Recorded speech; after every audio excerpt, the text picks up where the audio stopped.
আমাকে যে কোনো সময় জানে মেরে ফেলতে পারে। এখন আমি সাংবাদিকের সামনে বলতেছি, প্রেস ক্লাবে আসছি, আমাকে যে কোনো সময় জানে মেরে ফেলবে। আপনারা দেখছেন কিছুদিন আগে 8 মাস 9 মাস আগের ঘটনা, সোহাগ নামের একজনকে মিটফোর্টের এখানে পাথর নিক্ষেপ করে মারছে। আমাকেও তারা ওখান থেকে থ্রেট দিয়ে যায়, আমাকেও নাকি এভাবে মারবে, যেহেতু আমার বাসার কাছেই মিটফোর্ট, হয়তো তাদের সাথেই ছিল।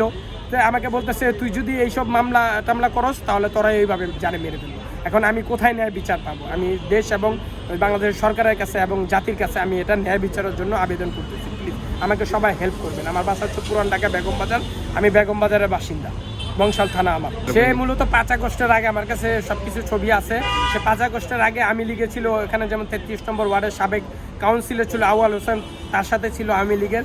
এখন সে পদ বদলিয়ে বিএনপিতে যোগদান করে এখন 33 নম্বর ওয়ার্ডের আবুল হাসনাত রোড ইউনিটের সাধারণ সম্পাদক হিসাবে আছে।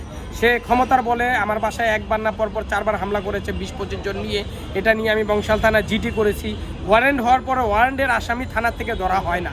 আমাদের স্বরাষ্ট্রমন্ত্রী বলেছেন, সালাউদ্দিন সাহেব স্যার বলেছেন যে কোনো ক্রাইম সে বরদাস্ত করবে না, যে কোনো হামলা হোক, হামলাকারী হোক, দখলকারী হোক, সে অ্যারেস্ট করবে। এখন তারা তো বলতেছে, আমাদের কমিশনার স্যারও বলতেছে এটা অ্যাকশন নেবে। এখন 1 সপ্তাহ যেমন শুনতেছি, এখন দেখি কখন তারা অ্যাকশন নেয়। আমি ডিবির থেকেও কমপ্লেন দিয়া যেন প্রতিকার পাইনি, বংশাল থানায় আমি এটা মামলা হয়েছে, তারপর আমি ন্যায় বিচার পাচ্ছি না। আমি ন্যায় বিচারের জন্য বাংলাদেশের প্রধানমন্ত্রী এবং আইনের যারা ঊর্ধ্বতন কর্মকর্তা আছেন, আমাদের স্বরাষ্ট্রমন্ত্রী যিনি আছেন, প্রফেশনাল কল্যাণ মন্ত্রী যারা আছেন, তাদের কাছে আমি ন্যায় বিচার চাচ্ছি। হ্যাঁ, এটাই আমি দেখতেছি। এখন যেহেতু একজন বিএনপি জাস্ট রোড ইউনিটের সাধারণ সম্পাদক, কিছুদিন আগে আপনারা দেখবেন যে কিডনি ট্রান্সফার করে তারা ওখানে যুবদলের একজন যে চাঁদা দাবি করছে। এখন এই জায়গায় আমার কাছে সব ধরনের প্রুফ আছে। আমি এটা নিয়ে রুহুল কবির রিজভী স্যারের কাছে একটা লিখিত অভিযোগ আকারে দিচ্ছি। সে ওই কাগজে লিখিত দিয়ে বলছিল সে যেহেতু যুবদল করে, যুবদলের যে ওখানে আছে নয়ন স্যার, এখন সংসদ সদস্য বরিশালের চরফ্যাশনের, তার কাছে দিতে বলছিল। আমি সদস্য সচিবের স্যারের সাথে দেখা করছি, তারা বলছে বিষয়টা দেখবে। তারপর দক্ষিণের সদস্য সচিব আছে রবিন স্যার, তারপরে মঞ্জু স্যার, তাদের কাছেও একটা লিখিত অভিযোগ আমার কাছে রিসিভ কপি আছে। ইভেন আমাদের প্রধানমন্ত্রী হওয়ার আগে ভারপ্রাপ্ত চেয়ারম্যান তারেক রহমান স্যারের বড় একটা পাঞ্জাবের জগতে একটি বিশ্বস্ত নাম শাবাব এথনিক ওয়্যার। আমি কমপ্লেন করেছি, রিসিভ কপি আছে। তারা বলছে যে বিষয়টা আমলে নেবে, দেখবে, কিন্তু এখনও দেখা হয়নি। এখন সে বিএনপির কর্মী দেখে কি এটা দলের হাইকমান্ড থেকে কোনো পদক্ষেপ নিতেছে না কি করতেছে না আমি বুঝতেছি না। আমি ন্যায় বিচার পাচ্ছি না। আমি একজন প্রবাসী, একজন দেশের নাগরিক হিসাবে আমি ন্যায় বিচারের জন্য দাবি করতেছি।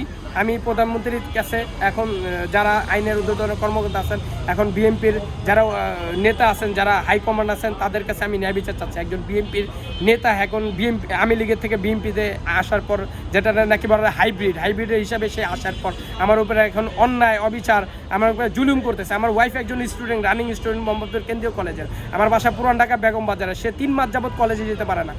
আসামিরা বলে যে বের হলে নাকি রাস্তা থেকে উঠেই নিয়ে যাবে। আপনারা দেখতেছেন মেয়েকে বাবার হাত থেকে তুলে নিয়ে যাচ্ছে। বাংলাদেশে কোথায় মেয়েরা কোথায়ও সুরক্ষিত নাই। আমি এই জায়গায় আমার 2টা বাচ্চা, একটা 2 বছরের, একটা 4 বছরের বাচ্চারা বাসায় এসে অকর্কিত হামলা করে, ভাঙচুর করে, প্রশাসন দেখার পরও কেন চুপ? আমার কথা হচ্ছে, একজন প্রবাসী রেমিটেন্স যোদ্ধা হেল্প পাবে তো কোথায় পাবে? আমাদের মতো প্রবাসীরা যারা আছেন বিশ্বের আনাচে কানাচে, সকল প্রবাসী যারা 1 কোটি 1.5 কোটি প্রবাসীরা সকল বিশ্বে আসেন, আমার মতো প্রবাসী যারা আছেন, প্লাস প্রবাসীদের পাশে থাকবেন। আমার ভিডিওটা যারাই দেখতেছেন প্রবাসীরা, প্লিজ এটার জন্য ন্যায় বিচারের জন্য রাখবেন। আর 5 আগস্টের আপনারা দেখতেছেন প্রবাসীরা রেমিটেন্স বন্ধ করাতে বাংলাদেশে কত বড় একটা অর্থনীতির লস হয়েছে। এমন যাতে না হয়, বাংলাদেশের প্রবাসীরা যে কোনো ঝামেলায় পড়লে, যে কোনো সমস্যা পড়লে প্রধানমন্ত্রী হন, তারেক রহমান সাহেব হন, প্রধানমন্ত্রী সবাই প্রবাসীদের দেখবেন। এটাই আমার আকুল আবেদন। এখন প্রবাসীরা নিজের বাসায় সুরক্ষিত না,